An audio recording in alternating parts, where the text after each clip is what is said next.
교수님 안녕하십니까? 안녕하십니까? 이재명 대통령이 모레죠. 여야 지도부와 오찬을 겸한 그러니까 식사를 같이 하면서 회동을 합니다. 이 두 주제는 관계가 없다고 뭐 어떤 주제든 할 수 있다고 밝혔고 취임 18일 만이에요. 그렇죠. 어떻게 의미를 평가? 뭐 소통입니다. 예. 이재명 대통령도 지금 국정 운영의 주도권을 쥐고 있고 지지율도 대체로 뭐 나쁘지 않죠. 60% 가까이. 그럼에도 불구하고 중요한 것은 국민들의 또 중도를 계속 이어가야 되거든요. 또 내란 종식이다 지금 내란 특검이다 하다 보면 또 여론이 언제 또 어떻게 돌변할지 모를 일입니다. 그렇다면 무엇보다도 국민들에게 대통령이 뭔가를 하고 있다, 소통을 하고 있다. 또 전 정권과의 또 비교도 되거든요. 그래서 지금 하고 있는 것이 바로 이 소통이라고 봐야 되겠죠. 근데 중요한 것은 이 소통에서 김민석 총리 후보자 또 논란 이야기 될 겁니다. 김용태 비대위원장도 이야기할 것이고 또 송원석 신임 원내대표도 이야기하겠죠.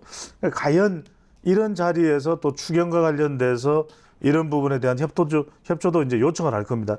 그렇다면 과연 이런 논의가 되는 가운데 얼마만큼이나 야당의 의견을 좀 수용하는 모습에 이재명 대통령의 또 국정 운영 리더십이 또 나타나는가 이 부분이 이제 더 중요하겠죠. 소통은 긍정적입니다.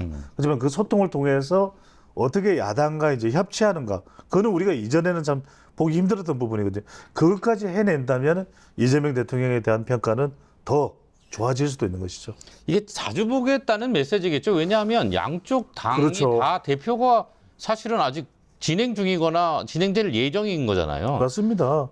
그런데 이제 중요한 것은 지금 임기 시작한 지 얼마 되지 않아서 여야 소통을 하는 것이고 대통령이 관저에서 그것도 일요일에 그렇다면 중요한 것은 얼마나 바로 이런 자리가 지속되느냐. 그런데 과거에도 우리가 보면은 이런 소통을 하다가도 뭐 만나면 쓴소리 하거든요. 대통령님 드릴 말씀이 있습니다. 뭔데요? 제가 좀 김민석 국무총리 후보자는 지명 철회해 주십시오. 이건 정말 너무한 거 아닙니까? 이거. 김용태 비대위원장 그럴 가능성이 높죠. 그렇죠. 이제 그러다 보면 대통령도 쓴소리 듣기는 싫거든요. 그런 상황이 또 이제 반복되다 보면 이제 안 만나 이렇게 되는 상황이 벌어지는데 만나봐야 뭐해 뭐 이렇게 되는데 그럼에도 불구하고 맞습니다. 언짢아도 기분이 나빠도 의견이 달라도 계속 얼마나 지속적으로 만날 수 있는 모습을 이재명 대통령이 보일 때 그걸 우리가 진정성 있는 소통이라고 볼 수가 있는 거죠.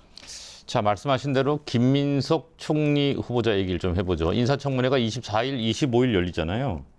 국민의힘은 뭐 사퇴, 그다음에 지명 철회, 총공세를 펴고 있고 그 민주당은 국정 발목 잡기다 뭐 이런 입장이에요.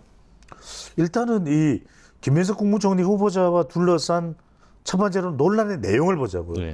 그렇게 썩 질이 안 좋아요. 왜냐하면 정, 아, 중, 비리거든요. 근데 정도 보면 정치 자금 이게 숫자가 안 맞아요. 그러니까 5억을 벌었는데 10억을 썼다? 그러면 10억이라는 돈에서 5억이 어디서 왔냐 이거예요. 그러니까 그게 제대로 규명이 안 되고 있다는 것이거든요. 그럼 그 사이에 뭐 빙부상도 있었다.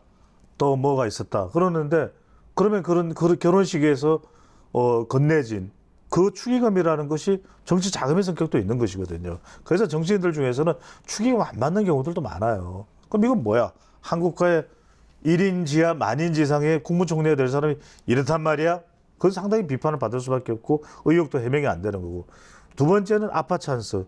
이 부분도 싹 그렇게 내키는 흔쾌한 장면은 아닙니다. 왜냐하면은 아들이 뭐 코넬 대학의 장학금을 뭐 받았는지 또는 부모 엄마 아빠 장학금을 받아서 간지 몰라도 뭐 그건 그렇다 치고 또 표절 예방 입법 발의가 됐어요. 그럼 평범한 이 삼장 이사의 아들이었으면은 그게 국회에서 전화를 했는데 의원실이죠. 네, 의원님 바꿔주시면 제가 이런 의견 가지고 있습니다. 발의 부탁드립니다. 그러면 그래요. 이런 좋은 아이디어를 땡큐 베리 마치 어서 오십시오. 제가 가겠습니다. 그런 사람이 있습니까? 그냥 전화 이야기하려고 제가 또 이거 아니겠습니까? 그러면 이렇다면 이거는 분명히 이건 아빠 찬스 이제 공동 발의자로 또 이름까지 올라가 있으니까 또 하나가 이제 이 홍콩 대학 왜 이렇게 중국 쪽하고 자꾸 뭐 인연을 맺는 거예요. 이것도 이제 이야기를 하겠습니다만 그러니까 이 아들이 홍콩대의 메트로폴리탄이라는 대학의 홍콩 대학의 안에 있는 대학이 메트로폴리탄 대학의 교수와 또 인턴으로 유학을 하면서 공동으로 저술을 했고 책을 출간을 했다. 확인이 안 돼요. 고등학교에서는 그런 휴학 제도는 없다. 그리고 메트로폴리탄 대학에서는 그런 프로그램이 없다. 그 교수는 연락이 안 되죠. 얘도 규명을 해야 되겠죠. 규명을 해야 되겠죠. 예. 그다음에 이제 이런 부분들. 그다음에 칭화대 이 바로 시진핑 주석이 나온 이 중국의 정말 따하오, 띵정하오 정말 대단한 학교거든요. 이 학교에 갔는데 뭐가 이렇게 학교를 많이 다녔는데 다 그때가 이 정치인으로서 활동을 왕성하게 할 때였거든요. 그러면 과연 그게 어떻게 맞는 거냐?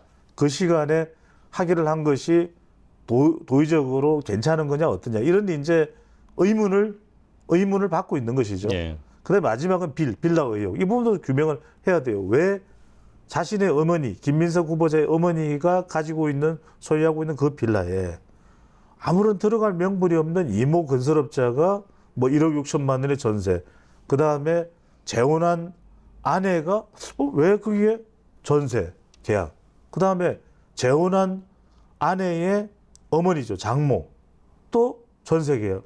근데 지금 이제 그 장모는 살고 있다 그래요 그게. 그러니까 이제 그런 부분에 대해서 이제 이런 보도로 나온 내용들이니까 이 부분을 얼마나 명쾌하게 똑부러지는 해명을 할 수 있어야 되는 건데 결론적으로는 그러면은 이재명 대통령이 철회할 가능성이 있느냐? 안 할 거예요. 왜냐하면 이걸 물러나는 순간 일종의 정쟁으로 보는 거죠. 민주당에서는. 그러니까 이거 물러서면 다 그냥 하이에나 떼가 돼서 더 달려들어서 끄집어내고 이재명 정부를 뭐 타도의 대상으로 올릴 것이다.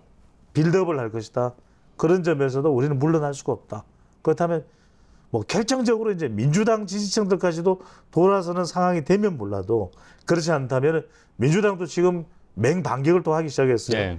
이재명 대통령도 일절 언급이 없습니다. 일요일 있을 이 여야 소통회에서는 어떻게 반응을 보일지 모르겠습니다만 정말 그걸 또 계속 거칠게 물어보면 이재명 대통령의 또 성격상 좀 참다가 너무 막 거칠게 이렇게 막 또 국무총리 안 돼요 이러면 예의가 없어요. 어떻게 이렇게 나올 수도 상당히 또 싸늘한 반응이 나올 수도 있어요. 예. 그런 점에서는 대통령 지지율에도 어느 순간에 영향을 준다는 점. 김민석 후보자도 그걸 털어내지 않고 국무총리가 된다면 얼마나 또 불편하겠습니까? 여론으로부터도 앞으로 자기의 꿈이 서울시장 대통령까지 꿈꾼다면 그러면 좀 명쾌하게 털어낼 필요가 있을 겁니다. 총리 인준은 어떻게 전망하세요? 좀 다 말씀드리지 않았어요. 가능성이 높다고 보세요? 논란에도 불구하고 그 앞에 뉴스에서 하신 겁니다. 밀어붙일 것이다. 이거 감이 안 잡혀요? 예, 알겠습니다. 어쨌든 대통령실에서도 24, 25일 날 인사청문회 때 충분히 설명할 수 있는 사안으로 본다라고 했기 때문에 그날 인사청문회를 좀 지켜봐야 할 것 같고요. 네. 국회 상임위 배분도 관심이에요. 그렇죠. 국민의힘이 법사위원장을 다시 달라. 그리고 원구성 협상 다시 하자. 근데 이제 민주당에서는 아니 지난번에 1년 전에 다 했다. 그러니까 이거 안 된다. 협상 대상 아니다. 이렇게 밝히고 있는데 어떻게 보세요? 그러니까 다 우리가 떠나서 근본적으로 한번 보자고요. 네.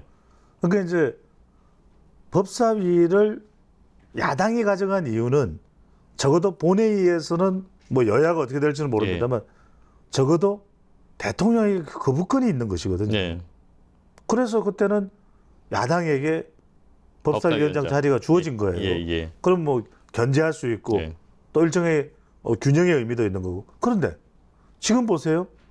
대통령 거부권도 대통령 여당이에요. 민주당이 여당이에요. 그러면 민주당이 여당인 법사위원장 또 국회의장도 사실상 민주당 출신이잖아요. 대통령까지 일사천리에 견제가 있어요. 균형이 있습니까 여기에?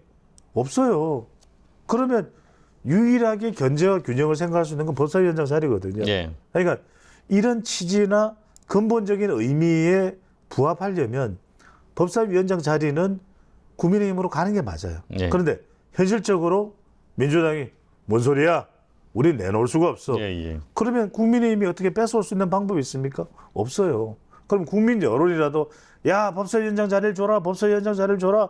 이렇게 나와야 압도적으로 나와야 민주당이 정말 뭐라도 흙이 쳐다보기라도 할 거잖아요. 그런데 지금 대통령 비상기금으로 탄핵된 상황에서 이 여파로 완전히 그냥 고립무원이 돼 있는 국민의힘이기 때문에 여론마저도 도와주지 않는 상황이다.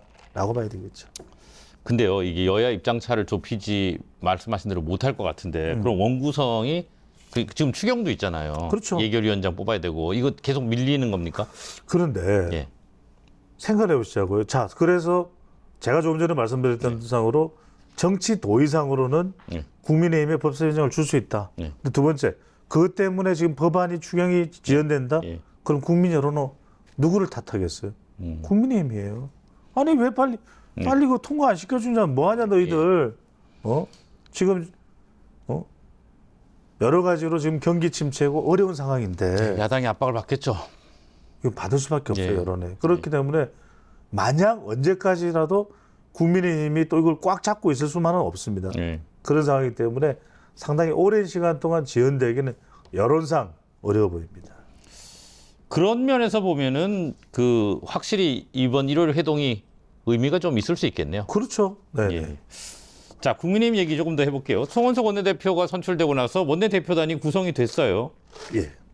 밝히기는 통합과 소통을 고려한 인선이라고 했는데 이제 보면 친한계 인사는 보이지는 않습니다. 이게 이제 표방과 실질의 차이인 거죠. 그러니까 이제 표방은 통합이에요. 근데 실질은 그게 아니란 말이죠. 왜냐하면 그게 아닐 수밖에 없는 거죠. 왜냐하면 송원석 신임 원내대표는 친윤 쪽이에요. 그러면 친한계로 고성한다는 건 보기는 그럴싸해요. 하지만 그게 이른바 구슬이 서말이라도 친윤 입장에서는 깨어진 보배일까요? 아니라는 거예요. 오히려 그랬기 때문에 서로 싸우고 이 당이 뒤뚱뒤뚱 됐고 그래서 대통령은 저 상황이 됐다. 이런 판단을 하고 있단 말이에요. 그러면은 이른바 탕평의 인사로는 안 간 거죠. 두 번째는요. 친한계를 임명하고 안 하고보다는 지금 정말 중요한 것은 혁신위원장이 누가 되느냐가 중요해요. 송원석 신임 원내대표나 송원석 원내대표나 친윤 쪽에서 정말 통합을 원한다면 혁신위원장 자리를 친한한테 주는 거예요. 그러면 이거는 왜냐하면은 혁신을 하겠다는 이야기거든요. 친윤 쪽의 방향과는 다른 방향으로 김용태의 5대 개혁 과제를 검토합시다. 적극적으로 당이 변합시다. 그 상황이 연출될 거예요. 그런데 그렇기 때문에 혁신위원장 자리는 친한한테 안 줄 거예요. 그러니까요. 가능성이 낮아 보이는. 그러니까요. 지금 황영크 말씀대로. 그러면 사실은 그거는 표방하기로는 탕평을 이야기하지만 겉으로 보기에는 비빔밥이지만 속을 들여다보면 제육덮밥이었다. 이렇게 되는 거죠. 마지막 그게 더 헷갈리는 것 같아요. 알겠습니다. 안 하다요? 와닿았습니다. 아니 무슨 말씀이냐면 비빔밥인 줄 알았더니 덜쳐보니까 그냥 제육만 있더라. 이 말씀이시죠. 전당대 얘기를 좀 해보겠습니다. 8월 쪽으로 거의 뭐 무게가 실리는 것 같아요. 지난번 8말 9초 얘기하셨는데 김문수 전 후보는 사실 나올 것으로 전망을 하셨고 뭐 그런 움직임이 있는 것 같아요. 아니 이건 제가 좀 말씀을 드리고 넘어갈게요. 왜냐하면 아니 전당대회 안 나올 사람이면 보통 대선 끝나면 얼마나 피곤하겠어요. 집거를 하죠. 그렇잖아요. 집거하든 어디 다른 데로 가시든. 그러니까 쉬죠. 전 정치에 더 이상 뜻이 없습니다. 쉬겠습니다. 이렇게 얘기를 하거든요. 그런데 산에 올라가서 지금 산을 몇 번 올라갑니까? 산은 우리가 산을 올라간다는 건 야망이에요. 그건 욕망이에요. 희망이에요. 안 올라가시잖아요. 저 안 올라가요. 그렇죠. 안 올라가요. 태어난 곳만 산일 뿐이에요. 그러니까 이제 산 올라가서 지금 대왕 훌라후프를 하고 턱걸이를 하고 태극기 아래에서 사진을 찍잖아요. 두 글자잖아요. 출마, 당권 도전. 그렇죠. 100%예요. 제가 200%라고 이야기 드렸나요? 200%. 그런데 한동훈 전 대표는 어떨까요? 지금 친한계에서도 신지호 전 부총장인가요? 이렇게 얘기하더라고요. 한동훈 전 대표는 최강 병기이자 최종 병기이다. 그래서 아껴 써야 된다. 이런 식으로 애들러서. 더 헷갈리네요. 정말 머리 아파. 제발 정치인들은요 말을 쉽게 해야 돼요. 맞습니다. 말을 어렵게 하는 사람 치고 잘 되는 사람을 못 봤어요. 항상 배추도사를 좋아하시는 분들은 야 진짜 쉽대. 저거 이해 못하나. 내가 다 이해했다 아이가. 그러면 이해하신 분들은 구독 꾹 눌러주시고요. 좋아요도 많이 보내주시면 좋겠습니다. 근데 이게 왜냐하면 한동훈 전 대표가 지금 고민인 거예요. 그 이야기는 신지호 전 의원의 의미는 나도 모르겠다. 뭐 어찌 될지 이거예요. 그게 제일 무서운 이야기거든요. 그런데 한번 생각을 해보자고, 분석을 해보자고. 지금 한동훈 전 대표가 출마냐 아니냐 기로에 서 있습니다. 자, 측근들 중에서도 목소리가 큰 사람들은 나가라 그럴 거예요. 왜? 이건 자기들의 운명하고도 걸려 있는 겁니다. 내년 지방선거. 하지만 좀 여유가 있는 사람들은 누구예요? 현역 국회의원들은 여유가 있어요. 그게 20명이 됐든 이 사람들은 친한파라고 불리지만 당장 뭔가 일이 벌어지지 않아도 어쩔 수 없는 거죠. 그런데 마지막에 정치인은 누구의 눈치를 볼 수밖에 없냐? 팬덤. 위더우니는 나가라예요. 위더우니 나가. 팬들은요. 본인들이 따르는 그 사람이 가만히 있는 걸 못 봅니다. 나가야 돼. 무대에 서 있는 모습을 보고 싶죠. 그 팬들을 외면할 수가 없어요. 왜? 그걸 외면하는 순간 팬들은 떠나기 시작합니다. 떠나기 시작합니다. 그러니까 이게 정치인으로서는 최대 고민사항이에요. 왜냐하면 심지어는 팬들이 매달릴 때도 그걸 접을 수 있는 것이 고수거든요. 제가 지금 한동훈 전 대표에게서 고수의 냄새가 나느냐 안 나느냐. 왜? 김종인 전 비대위원장을 찾아간 적이 있다는 거예요. 김종인 전 비대위원장 무슨 이야기 합니까? 지금의 상황이 좋지 않다. 고려해라. 그렇기 때문에 보다 더 신중해야 된다고 봐요. 이 이야기를 한단 말이에요. 그러니까 이건 고민이에요. 그런데 말씀드렸듯이 결론적으로는 팬들의 요구, 이걸 거스르기는 매우 어려울 것이기 때문에 팬심이잖아요. 그래서 저는 나갈 가능성이 더 높다. 근데 이제 정치라는 게 항상 가능성의 영역이니까요. 이 질문을 한번 드려볼게요. 만약에 김문수 전 후보 나오고 한동훈 전 대표는 나오지 않는다면 전당대회 구도는 어떻게 잡힐까요? 이걸 왜 물어봐요? 이건 볼 필요도 없잖아요. 안 봐도 비디오, 안 들어도 오디오 아니에요? 아니, 김문수 전 대선 후보의 단독 무대잖아요. 여기 뭐 이야기할 게 더 뭐가 있어요? 거의 추대처럼 되는 추대죠, 이거는. 자, 그런 가운데 이 당권 유자로 불리는 안철수 의원은 대구를 찾았습니다. 기자들이 물었는데 당권 도전에 대해서 생각해 본 적이 없다 이렇게 말을 했습니다. 그럼 이 행보를 어떻게 봐야 됩니까? 아니, 이렇게 물어야죠. 그러니까 이게 현장에 있는 기자들이 물을 때 당권에는 절대로 도전할 일이 없다고 혈서 쓰실 각오가 되어 있으시냐. 종이를 드릴 테니까 살짝 바늘로 찔러 드릴 테니까 혈서를 써달라. 이러면은 안철수 의원의 반응이 어떻겠어요? 생각해 본 적이 없으니까 이런 무례한 행동은 누굽니까? 한다고.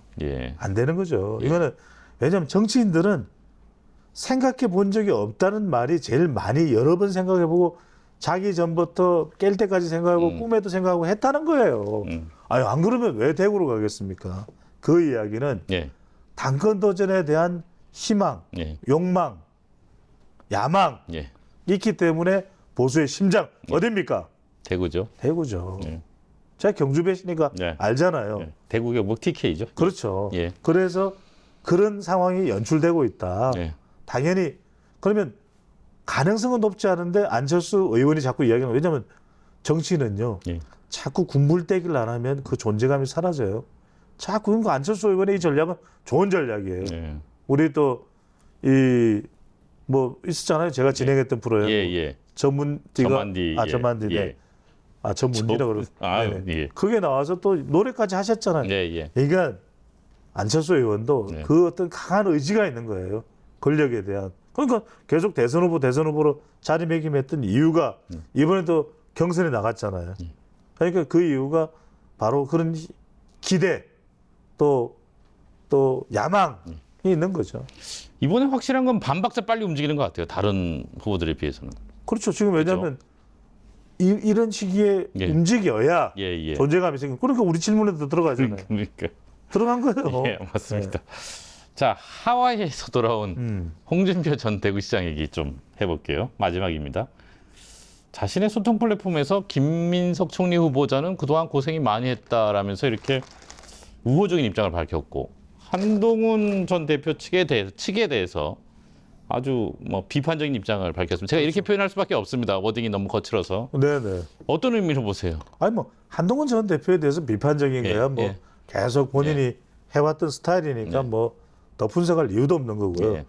근데 왜 이러는가? 첫 번째는 귀국을 했죠. 귀국했는데 분위기가 싸늘하잖아요. 그래도 뭐 기자들도 많이 가고 관심도 그거는 이제 초반 관심이죠. 이제부터는 점점 식을 거예요. 점점 이제 이 대중의 시선으로부터 멀어지는 정신이 되기 때문에 자꾸 이렇게 자극을 하는 거죠. 뭔가 우리가 볼 때 뻔히 예상되는 그런 발언을 내놓으면 식상하잖아요. 그러니까 이게 홍카콜라의 힘이에요. 망자다. 황행쿠. 뭐 이렇게 할 수 있는 사람이 그래도 정치인 중에서는 홍준표, 홍코카콜라, 홍사이다 아닙니까? 그러다 보니까 김민석한테 우호적이다니까 이게 그럼 또 민주당과 가까워지는 건가요? 무슨 의미죠? 뭐 이렇게 묻게 되죠. 무슨 의미죠? 그러니까 이런 것을 계속해서 연결해 가는 거예요. 이것도 놀라운 정치적 감각이에요. 그러니까 이제 지금 그러면서 이른바 간보기를 하는 겁니다. 간보기를 해서 지금 보수에 대한 분위기 안 좋은데 그러면 이것도 어느 순간인가는 이합집산이 될 수 있단 말이에요. 그럴 때 본인은 뭐다? 홍카콜라 당을 만들겠다. 내 색깔에 방자다. 이러면서 이른바 홍준표 색깔의 당, 홍코카콜라 당. 그러면 목표는 바로 이 반 이재명, 그 다음에 반 국민의힘, 나만의 색깔, 나만의 성격 이걸 만들어서 스타일은 사이다. 당의 이름은 콜라로요? 콜라당. 알겠습니다. 좀 더 지켜봐야 할 것 같습니다. 오늘 여기까지 듣겠습니다. 아니 공감이 안 되세요? 아니 공감 확 됐습니다. 공감 확 됐습니다. 너무 빨리 끝내는 것 같아요. 아니 근데 급 끝내는 것 같아요. 이게 좀 아니 홍 전 시장 얘기를 조금 더 할 필요 이게 조금 더 돌아가는 추이를 보고 그때 알겠습니다. 하셔도 될 것 같습니다. 네, 오늘 고맙습니다. 감사합니다.